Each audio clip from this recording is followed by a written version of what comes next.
ان رجلا سأل النبی صلی اللہ علیہ وسلم، ایک شخص نے حضور علیہ السلام سے سوال کیا، متی الساعہ، یا رسول اللہ قیامت کب آئے گی؟ سرکار نے اس سے پوچھا، وَمَاذَا أَعْدَدتَّ لَهَا، تم نے اس کے لیے تیاری کتنی کر رکھی ہے؟ قال لا شیء، اس نے کہا میرے پاس کوئی عمل نہیں ہے، کوئی عمل نیکی کا اس کی شان کے لائق نہیں ہے۔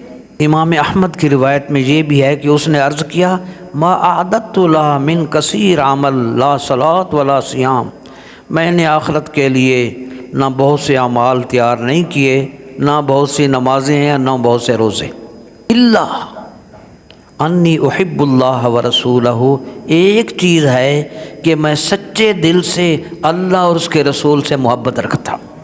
تو حضور علیہ السلام نے ارشاد فرمایا، انت مع من احببت، فرمایا تم قیامت کے روز اسی کے ساتھ ہوگے جس سے تم محبت کرتے ہو۔